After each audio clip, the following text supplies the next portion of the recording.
TV में मुजाहिद बल्वी आपको खुशामदीद कहता है। और बिल आखिर आज कौमी असम्बली के बाद सेनेट ने भी बड़ी शफ़ाकाना अक्सरियत के साथ शफ़ाकाना अक्सरियत को इस्तेमाल करते हुए ये जो जिसको नाम दे रहे हैं कि वो अदालती तरमीमी इस्लाहात बिल 2023 यानी supreme court practice and procedure bill 2023 पास कर लिया। और इसके ज़रिए उन्होंने 184(3) जो चेक करता था पार्लियामेंट को या दीगर इदारों को, उसका एक तरीके से उन्होंने उसे लपेट दिया। साथ में 191 जो सबसे बड़ा कंट्रोवर्शियल जिसे वो बता रहे थे, उसके ज़रिए भी यकीनन उनको मुस्तकबिल के हवाले से फ़ायदे होंगे कि लोग कहते हैं कि इसके ज़रिए मियाँ नवाज़ शरीफ की वापसी का रास्ता भी खुल गया है। हमारे साथ जस्टिस नाज़ा इकबाल हैं, आपको इल्म है, बड़े हमारे शायर मशरिक़ अल्लामा इकबाल और फिर जो हमारे मोहतरम जस्टिस जावेद इकबाल की बेगम। शुक्रिया जस्टिस साहिबा। अगर मैं आपसे पूछूं कि ये जो बिल पास हुआ है कौमी असम्बली के बाद सेनेट से भी, तो क्या इसके ज़रिए आप नहीं समझती कि आइन को पामाल का लफ्ज़ में इस्तेमाल नहीं करा लेकिन तजावुज़ किया गया है जस्टिस साहिबा?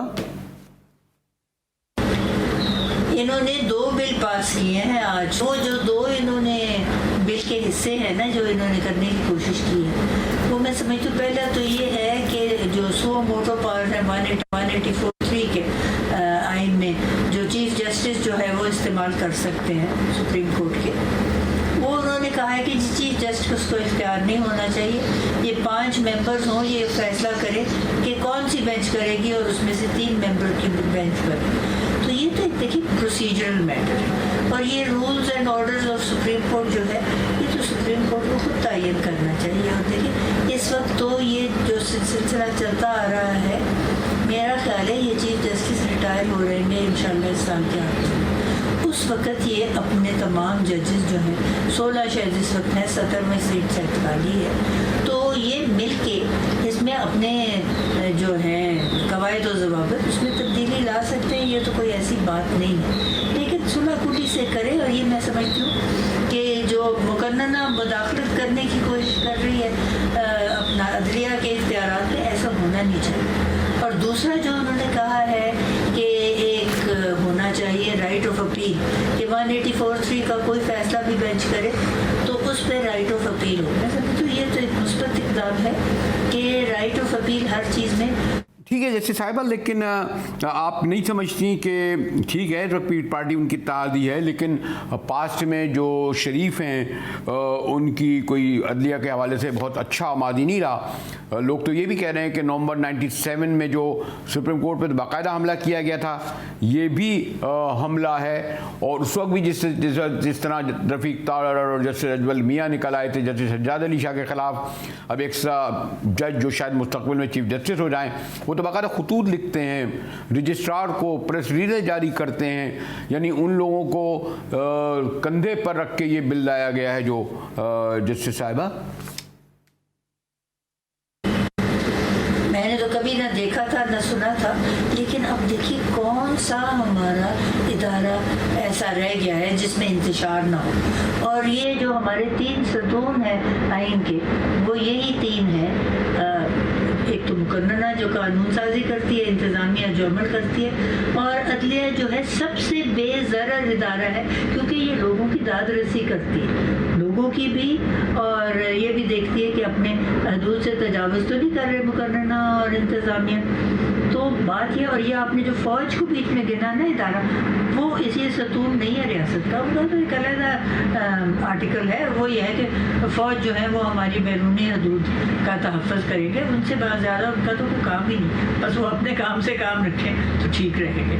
तो ये जो बात है ना, इस वक्त ये जो कोशिश हो रही है कि ये अदलिया में इंतशार फैलाया जाए, ये मैं समझती हूँ बहुत बदकिस्मती है, क्योंकि इस अदारे को तो आपस में कायम रखना चाहिए। और कल हमारे यहाँ कन्वेंशन थी लाहौर में सुप्रीम कोर्ट बार और हाई कोर्ट बार की, और हमारा ये सब का मुत्तफ़िक़ा फैसला था। और मैंने तो इसके बारे में ज़िक्र भी किया जब मैंने 2-4 अल्फाज बोले कि हम इनके पीछे सीसा पुलाई दीवार की तरह हों अदलिया की, कि इनको हमने मुत्तहिद और मुत्तफिक रखना है ताकि जो भी ये फैसला करें ये मिल के करें और एक दूसरे के साथ इत्तेफाक राय से करें, सुलह-खुदी से करें, मुसालियत से करें। मुसालियत का लफ्ज़ तो हमारे लुगात से ही निकल गया। जैसे साहिबा, लेकिन मैं ज़रा हट के बात करूंगा कि मुझे तो ये हैरत है कि ये जो पॉलिटिकल पार्टियां हैं, हमारी पार्लियामेंट है, इवन अदलिया है, दीगर इदारे, ये नहीं देख रहे कि एक आम आदमी क्या सूरत हाल है। महंगाई कहाँ पहुँच, रमज़ान में मैं तो देखता हूँ गलीमन वो बेचारा इफ्तार शायद 1000 रुपये में भी एक घर वाला जो है इफ्तार नहीं होता। महंगाई है, पेट्रोल है, डॉलर वाला का तो छोड़िए, लेकिन इस तरफ तो कोई न बिल पास हो रहा है, न कोई रोका जा रहा है, न कोई ब्लैक मेलरों को, न मनी लॉन्ड्रिंग वालों को रुक रहा है। सारी तवज्जो इस पर जैसे साहिबा, तो आप लोगों ने भी जैसे अगर जो कन्वेंशन किया था, कल मैं देख रहा था कि एक बिल इस पे भी कोई करारदाद पास हो जाती। देखिए इनकी तरजीहात ही सारी सबसे, हमने एक इमरानी मायदा किया हुआ है, हॉब्स लॉ और रूसो, अगर ये पढ़े लिखे हों तो इनको पता लगे कि एक जब हम रहते थे स्टेट ऑफ नेचर में, जिसको कहते हैं, हॉब्स कहता था कि बड़ा था बदकिस्मत इंसान और आपस में झगड़ते रहते थे, लॉक कहता था बड़े अच्छे थे और रूसो कहता था उससे भी अच्छे थे। हर के हमने इमरानी मायदा करके एक मुआशरा कायम किया और माशरा के साथ रियासत कायम की और रियासत के साथ क़यादत की, और उन क़यादत को हमने 5 चीज़ों की जिम्मेदारी दी। सहारे के लिए खुराक मुयस्सर हो, फिर इसके बाद लिबास मुयस्सर हो, छत मुयस्सर हो, सेहत की सहूलत हो और तालीम हो। ये 4-5 चीज़ें मैंने भी गिनी है। ये 5 चीज़ें रियासत की जिम्मेदारी है और हमने अपने सारे हुकूक जो है रियासत को सरेंडर कर दिए जब हमने कॉन्ट्रैक्ट किया कि हम अपने छोड़ते हैं हुकूक, आप हमने ये चीज़ें दें और हमारा तहफ़्फ़ुज़ करें और हम उस रियासत में इकट्ठे रहेंगे, मुत्तफ़िक रहेंगे और ऑर्गेनाइज्ड होंगे। ये तो इनको तसव्वुर ही कोई नहीं है। फ़रोई चीज़ों की तरफ ये अपना कर रहे हैं रजू, और जो असल मामला है कि लोगों को इन्होंने किस तरीके से तहफ़्फ़ुज़ देना है, उनको लिबास देना है, उनको खुराक देनी है, सेहत देनी है, तालीम देनी है, छत देनी है। आपने दुरुस्त कहा जैसे साहिबा, क्या आपको लगता है कि देखिए जिस तरह इस वक्त चीफ जस्टिस को जो है हमारे ब्रादर जज हजरात, कोई कह रहा है कि जुडिशियल इम्पीरियलिज्म उन्होंने कायम किया हुआ था, वन मैन शो लग रहा था, तो क्या माजी में इस तरह की कोई रिवायत मिलती थी कि इस तरीके से ब्रादर जज और ख़ासतौर पर चीफ जस्टिस को इस तरह के अलक़ाबात से नवाजा जाए?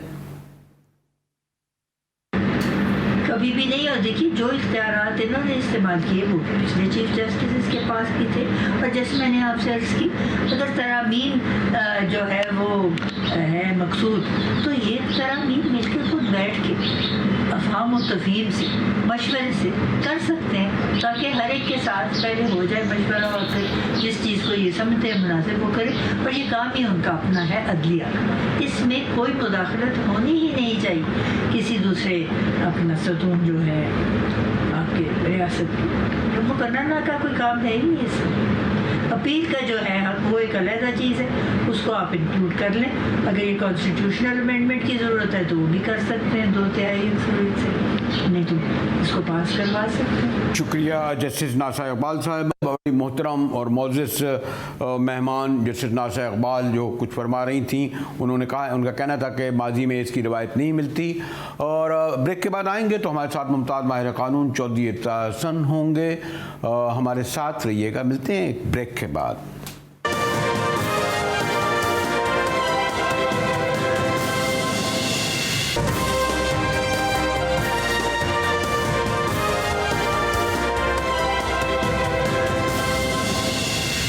में एक बार फिर मुजाहिद बिल्ली हाजिर है, और आज बहरहाल जो हुकूमत ने कौमी असम्बली के बाद सेनेट की शफ़ाफ़ अक्सरियत से नाम भी है supreme court practice and procedure bill 2023, Urdu में तर्जुमा है जी अदालती तरमीमी इस्लाहात बिल, पास कर लिया। हमारे साथ मुमताज़ माहिर कानून, साबिक़ वज़ीर दाखिला रहे, वज़ीर कानून रहे, और दूसरे ये कि एक अथॉरिटी का दर्जा रखते हैं आइन और कानून पर, मोहतरम चौधरी एहसान साहब मौजूद हैं। चौधरी साहब से थोड़ी देर पहले जो आपसे बात हो रही थी तो आपका फरमाना था कि 1 घंटे पहले गुफ्तगू हो, अभी 4 बजे हम रिकॉर्ड कर रहे हैं, 5 बजे तब्दील हो जाएगा, 6 बजे कोई और सूरत हाल, 7 बजे। तो ऐसी कोई मादी में इस तरह नहीं मिसाल मिलती थी कि घंटों क्या मिनटों के हिसाब से आइन कानून पार्लियामेंट तब्दील कर रही है? चोई साहब जी, पार्लियामेंट तो जो कर रही है सो कर रही है। पार्लियामेंट का तो एक इशू है और उस पर मुझे कोई इतना ज्यादा एतराज नहीं है। सिर्फ ये है कि चंद उसमें शिकें, सब जरूरी हैं शिकें, लेकिन चंद शिकें ऐसी हैं जो इनको मालूम होना चाहिए था पार्लियामेंटेरियंस को, सबको। तो जब तक आइन में तरमीम ना हो वो आप ऐड नहीं कर सकते, वो उसमें शामिल नहीं कर सकते आइन में, जब तक आईनी तरमीम के लिए 2/3 अक्सरियत ना हो। लेकिन बहुत सी हैं जो कि बड़ी अच्छी हैं, ये कोई जरूरत नहीं है आपको आइन में तरमीम करने की। मिसाल के तौर पे ये कि आप वो रिव्यू के लिए नज़रसानी की दरख्वास्त के सुने जाने में वकील तब्दील कर सकते हैं, पहले नहीं कर सकते थे, और कर सकेंगे जब ये नाफिज जाएगा। तो वो एक अच्छी बात है, वो इनको रूल्स में जो एक कदगन थी उसको ख़त्म किया गया है। लेकिन मिसाल के तौर पे ये भी एक अच्छी बात है अपील का हक देना। मैं इसके बिल्कुल हक में रहा हूँ। 3-4 बल्कि 10-12 साल से इसमें लॉयर मूवमेंट के ज़माने से इसमें लगे हुए हैं कि 15 साल हो गए हैं कि ये शामिल किया जाए। लेकिन उसमें ये देखना चाहिए था कि क्या आईनी एतबार से आप आइन की तरमीम किए बगैर ये अपील करते हैं, तो वो अब अगर स्ट्राइक डाउन हो जाए किसी वक्त तो बेसूद ये एफर्ट होगा। क्या है कि एक फैसला हो गया, गलत हुआ है, सही हुआ है, जैसा भी हुआ है, वो आइन के तहत हुआ है। मिसाल के तौर पे वो जो ऑर्डर है 1 मार्च का 2023 का 1 मार्च का 5 मेंबर, जिसमें से वो खुद कहते हैं, पहला जुमला है कि मेजॉरिटी ऑफ 3 to 2, यानी 5 जज ही बैठे हैं और 5 ने दस्तखत किए हैं, उसके 5 की तरफ से वो जारी हुआ है। और वो मान रहे हैं कि 3-2 से ये फैसला फाइनल हो गया। अब वो फैसला फाइनल अगर हो गया है, जिसमें कहा गया है कि इलेक्शन पहले कराओ या इतनी जल्दी कराओ इलेक्शन पंजाब के और खैबर पख्तूनख्वा के, तो वो आपको अच्छा लगे फैसला, बुरा लगे, वो एक आईनी फैसला है 184 क्लॉज के तहत, और वो पास्ट एंड क्लोज ट्रांजैक्शन हो गया। उसको आइन में तरमीम किए बगैर उसके खिलाफ आप अपील नहीं फाइल कर सकते, अपील का हक नहीं दे सकते गोई। पर हर चीज को भी मुनासिब अंदाज से करना लाजिम होता है, वरना ये फिर एक फूट पड़ेगी, एक बेंच को इसको उड़ा देगा कोई, ये वो फिर पार्लियामेंट और जुडिशरी के दरमियान झगड़ा होगा। अच्छा, एक तो ये है, इस किस्म की शिकों को देख लेना चाहिए था जो कि ये पार्लियामेंट की हद तक जो कि आइन से मुतसादब हो या ना हो। दूसरा खालिसन अदलिया से मुतल्लिक है मेरा एक शिकवा, खूगरे हमसे थोड़ा सा गिला भी सुनने वाली बात है। वो ये है कि जिस तरह बेंचेस तोड़े जा रहे हैं, जजेस उठ के जा रहे हैं कि जी मैं नहीं बैठता, या जजेस पहले 9 जज, फिर 2 जज, फिर 7 जज, फिर 5 जज, फिर 7 या 5 में झगड़ा या तनाजा के 7 जज थे कि 5 जज थे, जबकि 5 ने लिखा हुआ है कि हमने ये फैसला 3-2 से दिया है मेजॉरिटी से, यानी 5 जज थे। तो उसके बाद भी ये तनाजा रहना के 7 थे कि 4 थे कि 5 थे, और फिर ये कि आज अमीनुद्दीन साहब का उठ जाना कि जी मैं नहीं बैठ रहा, बैठ के बेंच आप पहले ही चेंबर से ना हो आके और एक मेक डेमोन्स्ट्रेशन ऑफ दिस, ये कोई अच्छी बात नहीं। एक जो 184(3) की तो हमारे वजीर कानून ने बहुत ही पूरा एक अंबाल लगा दिया खामियों और कमजोरियों का, लेकिन सॉरी सो मैं तो तालिब इल्म हूँ कानून का। 191 भी तो हमने मुतफ़क़ा तौर पर फुल बेंच ने पास किया था 2001 में, जिसमें कहा था कि सुप्रीम कोर्ट के अंदरून मामलात में आप कानून साजी नहीं कर सकती है मुक़न्नना जो है। ये बेशक किया था, और मैं उस से इत्तेफाक नहीं करता उस जजमेंट से। वो सुप्रीम कोर्ट की मैं समझता हूँ जजमेंट है जिसमें नजरसानी होनी चाहिए और उसको विड्रॉ करना चाहिए। ये व्यू इतना नहीं स्ट्रिक्ट ले सकती सुप्रीम कोर्ट के। कुछ ऐसे मामलात हैं जो हमारे ही दायरे में आते हैं और पार्लियामान का नहीं कर सकती। कानून साजी में पार्लियामान सबसे बड़ा इदारा है और कानून की तशरीह में सुप्रीम कोर्ट का होगा एक यार, लेकिन कानून साजी जो है वो पार्लियामान के। लेकिन चौधरी साहब ये तो आपका तो नहीं कहता, लेकिन शरीफों का तो रिकॉर्ड रहा है। पहला हमला उन्होंने नवंबर 97 में किया था सुप्रीम कोर्ट पर, जब उनकी मर्जी का नहीं था, जब फैसले उनके हक में आते रहते हैं दुरुस्त। अब ये दूसरा हमला कहा जा रहा है सुप्रीम कोर्ट पर कि उन्होंने जी अब नवाज शरीफ भी आ जाएंगे, रिलीफ मिलेगी बुनियादी तौर पर। आज तो शायद सुर्खियों ये बात आई है। नहीं, वो रिलीफ तो अगर मिलेगी, अगर आईन के मुताबिक, वो मेरा ख्याल है अपील का हक इंसर्ट करेंगे आईन में, वरना 184(3) तो कहता है कि जो फैसला है वो आइन के तहत फैसला है। कहता है उसको कहने की जरूरत नहीं है उसको, पर जो आइन के तहत फैसला है वो उसकी आप आइन के बगैर तरमीम किए आइन में वो आप तो नहीं कर सकते। तो मियाँ साहब को मेरे ख्याल में तो कोई फायदा नहीं होगा। और ये अगर अदलिया का जब भी बेंच ऐसा बन सका कि जो इस माहौल की एक सख्ती से आज़ाद होके लिखेगा, तो वो मेरा ख्याल है वो इसको तस्लीम नहीं करेगा अपील के राइट को। ये एक मुनासिब काम नामुनासिब अंदाज से किया गया है, जबकि मुनासिब काम को भी आइन के तहत मुनासिब अंदाज में करना लाजमी होता है। लेकिन चौधरी साहब बहुत काबिल एहतराम है, लेकिन जस्टिस फायद ईसा माशाल्लाह पिछले 1 साल से जिस तरह खतूत लिख रहे हैं, लगता है डिक्टेट करा रहे हैं। आज भी उन्होंने एक फैसला दे दिया 3-2 के साथ मिलकर, और आज कहने लगे कि जनाब 16 जजेस को जैसे एक नहीं कर सकते। अभी तो इनके बनने में चीफ जस्टिस जो है, मैं बहुत ही मोहतात अल्फाज इस्तेमाल करूँगा, लेकिन उनके लबो लहजे में, उनके जो तर्ज में भी एक बड़ी मुझे एक क्या मैं फिर भी इस्तेमाल नहीं करूंगा कि जो आप लैंग्वेज देख रहे हैं उनकी पिछले 1 साल से जो खतूत देख रहे हैं, क्या ऐसी रिवायत मिलती है? कौन बोल रहा था खुदा के लहजे ये मेरा ख्याल में आ रहा था। पर हाँ, ये भी बड़ा मतलब है, तकलीफ दे बात है कि मैंने तो पहले भी 3-4 दफा 5 दफा ये कह चुका हूँ, पब्लिकली कह चुका हूँ, आपके मीडिया पर कह चुका हूँ कि ये जजेस की रविश बड़ी, मुझे तो इससे खतरा नजर आता है अदालती निज़ाम के लिए कि आप खत लिखते हैं चीफ जस्टिस को और उसको साथ ही नीचे जो कॉपीज टू फला रजिस्ट्रार भी, कॉपीज टू सेक्रेटरी लॉ भी, कॉपीज टू और मीडिया प्रेस को भी एक कॉपी जा रही है।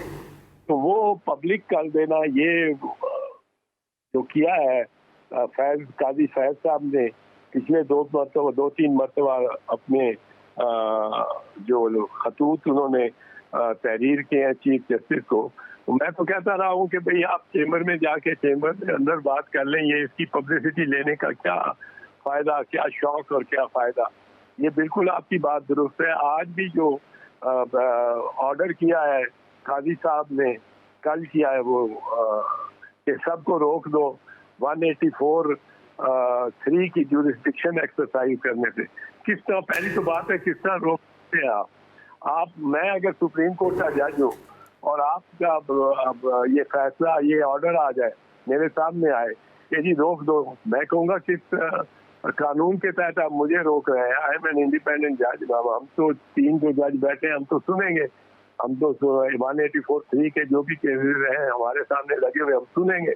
तो ये भी एक मतलब मुश्किल में डाल दिया। अब ये बेंच जो 5 जजेस का था, इसमें से एक खान साहब वो उठ के चले गए कि जी मैं, और वो भी आए अदालत तक आए, अदालत में जब, और ये वही साहब है जो काजी फायद ईसा के साथ जो है वो फैसला दे रहे थे, जो 184(3) वाला, अगर मैं गलत नहीं हूँ तो जस्टिस अमीन, वही।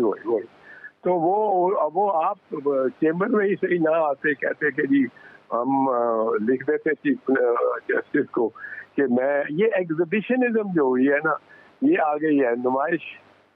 ये बड़ी तो बनती चौधरी साहब, मेरे ख्याल है ये लड़ाई उस वक्त तक जारी रहेगी जब तक के शरीफों का जो था कि साडा सदर थे, साडा जज थे, साडा जनरल, तो मेरा लगता है अगला भी मरहला चीफ जस्टिस से निपटने के बाद फिर होगा, ऐसा लगता है, क्योंकि इलेक्शन तो कराएंगे नहीं वो, ऐसा लग रहा है, साफ लग रहा है इलेक्शन की तरफ नहीं जाएंगे। नहीं, इस वक्त तो वो मेरा ख्याल है सदर ही रह गया उनके दफ्तर से बाहर, और वो मतलब है they are riding the high horse, और ये सारा कुछ उन्हीं के एतमाद, पूरे एतमाद रवैये की वजह से हो रहा है, जो उनकी बेटी कहती फिरती हैं। और उन्होंने कहा एक और अपने पाकिस्तान के सियासतदान को कि तुम्हें शर्म आनी चाहिए, तुम्हारे बेटे भी बाहर हैं। ओ भाई भाई भाई भाई साहब, दीदी आप सोचें तो सही, आपके वालिद भी बाहर हैं और इनको आपने चूहे कहा, पता नहीं क्या क्या डरपोक, इधर के जी बाहर बैठे हुए हैं, बेटों को बाहर बिठाया था, आपके दोनों भाई बाहर हैं, वो आए ही नहीं, वापस आते ही नहीं। और आप एक दलेर खातून जरूर हैं जो आई हैं और मैदान में आप मुकाबला कर रही हैं, पर आपने अपने वालिद को, अपने भाइयों को, अपने बहनोई को, सबको गीदड़ कह दिया और सबको ये ताना दिया कि आप क्या है। तो ये ठीक है, शुक्रिया चौधरी एतन साहब। चौधरी साहब, आपने देखा कि पार्टी के भी बड़े सीनियर रहनुमा अभी तक वाबस्तगी है, नोटिस भी नहीं उनको मिला, लेकिन इसके बावजूद दो टोक अंदाज में अपनी गुफ्तगू करते हैं। चलते हैं एक ब्रेक के बाद, हमारे साथ रहिएगा।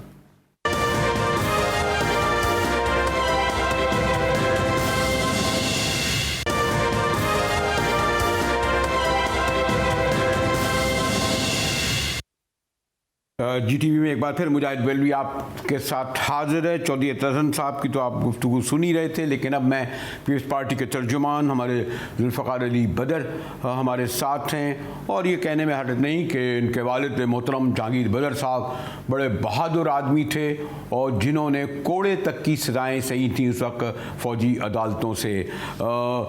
सॉरी टू से, आमतौर पर वैसे रिवायत तो नहीं है, लेकिन ये कहना मुझे इसलिए ज़रूरी है कि आप देख रहे हैं तो मुझे जो एक ताल्लुक़ बड़ा तवील रहा वालिद साहब का वो याद आ रहा है। और जैसे मैंने कहा, उन्होंने तो फ़ौजी अदालतों से को फेस किया, लेकिन आप नहीं समझते जुल्फ़कार के बहरहाल इस वक्त तो वो आपके इत्तेहादी हैं, लेकिन पास में नून लीग का अदालतों के बारे में, ख़ास तौर इदारों के बारे में कोई रवैया आपके सामने है। नवंबर 97 में तो बाकायदा सुप्रीम कोर्ट पर उन्होंने हमला किया, कहा जा रहा है ये दूसरा हमला है सुप्रीम कोर्ट पर। जुल्फ़कार बदर, रहीम, बहुत शुक्रिया मुजाहिद बरेलवी साहब, आपकी हमेशा से मोहब्बत रही है मेरे वालिद के साथ, और हमेशा आप उनके बारे में बड़े इज्जत और एहतराम से उनका जिक्र खैर करते रहे। आप मेरे साथ भी बड़ी मोहब्बत और शफकत से पेश आते हैं, और हमेशा अपने प्रोग्राम में जब भी बुलाया आपने मेरे वालिद का जिक्र किया। देखिए, ये जो आपका सवाल है ना, ये बड़ा बेसिकली इस सवाल का जवाब तो कोई पाकिस्तान मुस्लिम लीग नून से देगा। मैं तो बायस आदमी हूँ, मैं पीपल्स पार्टी से मेरा ताल्लुक है और मैं पीपल्स पार्टी की बात करूंगा। बहरहाल नून लीग के हवाले से जो आपने बात की कि वो उन्होंने 97 में किया, 97 में उनसे गलती जरूर हुई थी, लेकिन हम इस टाइम पे पाकिस्तान मुस्लिम लीग के नहीं, हम एक पीडीएम की जमात के इत्तेहादी हैं। पाकिस्तान पीपल्स पार्टी पीडीएम का जो इत्तेहादी बने, ये पीडीएम बिलावल भुट्टो जरदारी साहब का ही ब्रेन चाइल्ड था, और हम इस नेशनल यूनिटी गवर्नमेंट को बनाने में भी बिलावल साहब का और आसिफ जरदारी साहब का रोल है। हम हर उस काम में Pakistan People's Party national unity government के साथ खड़ी होगी, जहाँ पे कहीं पे कोई आइन शिकनी नहीं होगी, कोई कानून शिकनी नहीं होगी। ये जो आजकल मामला आप देख रहे हैं, ये बेसिकली दो इदारों की आपस में जंग, पार्लियामेंट का जो रोल है सुप्रीम होना चाहिए। कल बिलावल भुट्टो जरदारी साहब ने जो on the floor of the house बात की, मैं समझता हूं कि वो कमेंडेबल है, और उनकी बात के अंदर बड़ी वाज़े तौर पे हर चीज की क्लैरिटी दे दी गई थी और उन्होंने सुप्रीम कोर्ट के अदारे के हवाले से भी, पार्लियामेंट के अदारे के हवाले से भी, एस्टेब्लिशमेंट के हवाले से भी तमाम गुफ्तगू को उन्होंने जो है बड़े वाज़े तौर पे बयान कर दिया था। हम कोई ऐसा मामला नहीं चाहते जिसके अंदर कोई इदारा किसी दूसरे के साथ दूसरा इदारा क्या, आप अगर ये कहते हैं कि पार्लियामेंट की बालादस्ती हो तो ये आपका पार्लियामेंट का तो इदारा था। जब सुप्रीम कोर्ट ने कहा कि जाओ जनरल बाजवा थे कि आप जाके जो है अपनी तौसीम करें, तो आपकी पार्लियामेंट ने तो एक फौजी जनरल को 3 साल दिए। आपका एक खुद मुख्तार इदारा, एक उस इदारे से जिससे आप लड़ते रहे हैं, उनके चीफ को आपने 3 साल दिए। तो कौन सी ये पार्लियामेंट है। और आपके, मुझे याद है रज़ा रब्बानी की आंखों में आंसू थे जब बिल पास हो रहा था। तो ये ना हुदूद में जहाँ अदलिया रहे, फौज रहे, वहाँ पार्लियामेंट को भी तो अपनी हुदूद में रहना चाहिए ना। बिल्कुल, पार्लियामेंट को ये सोच के फैसले करने चाहिए कि जो फैसले हैं, कल बिलावल भुट्टो जरदारी साहब ने एक एतराफ भी किया कि 18वीं तरमीम के बाद जो 19वीं तरमीम हुई, हम वो अदलिया से ब्लैकमेल हुए, अदलिया के प्रेशर में आके हमने ये काम किया। देखिए, अब ये वक्त आ गया है कि पार्लियामेंट को अपने पांव पे स्टैंड लेना पड़ेगा और अपने फैसले खुद करने पड़ेंगे, बिकॉज पार्लियामेंट ही सुप्रीम इदारा है और उसी ने इस बात का ख्याल करना है कि कोई भी इदारा, कोई इंक्लूडिंग पार्लियामेंट, के आइन शिकनी ना कर सके। और आइन शिकनी के हवाले से भी उन्होंने प्राइम मिनिस्टर को कहा कि जो डिप्टी स्पीकर ने और जो सदर पाकिस्तान ने आइन शिकनी किया, उस पर आपको केस रजिस्टर कराना चाहिए, क्यों नहीं करवाया। तो ये भी उन्होंने क्लैरिटी दी। मैं समझता हूँ बड़ी वाज़िया तकरीर थी और बड़ी, और पार्लियामेंट जो आइन शिकनी करती रही 2/3 अक्सरियत के बुनियाद पर, अगर उसकी हो तो क्या क्या करते रहे। मतलब ये कि वहीं तो चेक किया जाता है पार्लियामेंट को। सुप्रीम कोर्ट का इदारा इसीलिए था कि जब पार्लियामेंट आइन शिकनी करे, जैसे कि अगर उस वक्त जो है ये जो, जैसे मैंने आपको कहा कि आपको पार्लियामेंट को जरूरत थी उस वक्त की, तो आपने आर्मी चीफ को दिए ना 3 साल। और ये जो एक नई रिवायत डाली, अब हर आर्मी चीफ को आपने इख्तियार दे दिया कि अपनी 4 साल की मुद्दत पूरी करे, फिर एक मुद्दत और दी जाए उसको। देखिए, आर्मी चीफ की मुद्दत तो 3 साल की है, लेकिन ये जो सुप्रीम कोर्ट ने पार्लियामेंट को कहा और पार्लियामेंट ने किया, बहरहाल ये पार्लियामेंट के अंदर से हुआ और सुप्रीम कोर्ट और पार्लियामेंट सारे इसके अंदर शामिल थे। तो इसमें आप किसी को ये नहीं ठहरा सकते कि इसने गलत किया या सही किया। तो फिर आप अपने सुपरमेसी की बात ना करें, फिर आप पार्लियामेंट की, इसके मायने तमाम बराबर इदारे हैं। और इसीलिए ये कहा जा रहा है कि आप 191 का जब ये फैसला था और मुत्तफ़िक़ा फैसला था फुल बेंच का, जिसमें उन्होंने कहा था कि सुप्रीम कोर्ट अपने कवानीन बनाएगी, ये जो 184(3) के पीछे पड़ गए आपके तारड़ साहब, अब उन्हें याद आया क्योंकि उनकी मर्जी के फैसले नहीं हो रहे थे। 184(3) तो आपके कब से चला आ रहा है, ये अब आज कोई नया तो नहीं है। बिल्कुल, ये 1980 से ये जो सुप्रीम कोर्ट के रूल्स बने थे तब से ये चलता आ रहा है। असल बात ये थी कि ये मामला 18th अमेंडमेंट में सारा इसको एड्रेस कर दिया गया था, लेकिन जब सुप्रीम जुडिशियल काउंसिल का मामला आया, जजेस की अपॉइंटमेंट का मामला आया, तो उसके ऊपर फिर 19th अमेंडमेंट की गई। 19वीं अमेंडमेंट के सुप्रीम कोर्ट के उस वक्त के इफ्तिखार चौधरी जो चीफ जस्टिस थे, उन्होंने कहा कि हम 18वीं अमेंडमेंट जो है 18th अमेंडमेंट, उसको स्ट्राइक डाउन कर देंगे। और उस टाइम पे पार्लियामेंट और उस वक्त की जो गवर्नमेंट है, उन्होंने ब्लैकमेल होके अंडर प्रेशर और इसकी भी जिम्मेदार आप हैं, जो आप लोग जो है वकला तहरीक की, उस वक्त जो है दुनिया की अजीम तरीन वकला तहरीक, जिसकी सेनेटर समर्रो तो चौधरी एतजाज गाड़ी चलाते थे हमारे इफ्तिखार चौधरी की आउट ऑफ द वे जाकर, तो इफ्तिखार चौधरी को भी तो आप लोगों ने, जो चौधरी कोर्टें पड़ गई नाम, वो भी तो मुसल्लत आप लोगों की अजीमुशान तहरीक के सबब हुआ। उस पर तो गलती मान लें अपनी आप। ये जो चौधरी एतजाज एहसन साहब उस टाइम पे तहरीक का हिस्सा थे, ये तहरीक का हिस्सा बाद में बने। पहले ये तहरीक जो स्टार्ट हुई वो पीपल्स पार्टी के वकला ने बाहर निकल के लाठी खाई और कुर्बानियां दी और उन्होंने अपनी जान का नजराना पेश किया। वहां से ये जो तहरीक है उसने परवान चढ़ा और इसको फिर चौधरी एतजाज एहसन साहब ने हाईजैक किया और चौधरी इफ्तिखार साहब की गाड़ी पे चढ़ गए और चौधरी साहब के साथ चले, लेकिन उसमें भी उनको पछतावा हुआ। असल हकीकत बात यह है कि वो चाहे वकला तहरीक हो या अदलिया बहाली तहरीक हो या पार्लियामेंट हो या कोई भी इदारा हो, असल हकीकत ये है कि तमाम जो system of check and balance एक आता है, system of check and balance की जरूरत है कि एक इदारा दूसरे के ऊपर चेक एंड बैलेंस रख सके। मैं आपकी लेकिन आपको देखिए, आप इत्तेहादी हैं, आपको फिर इस बात की वजाहत करनी पड़ेगी।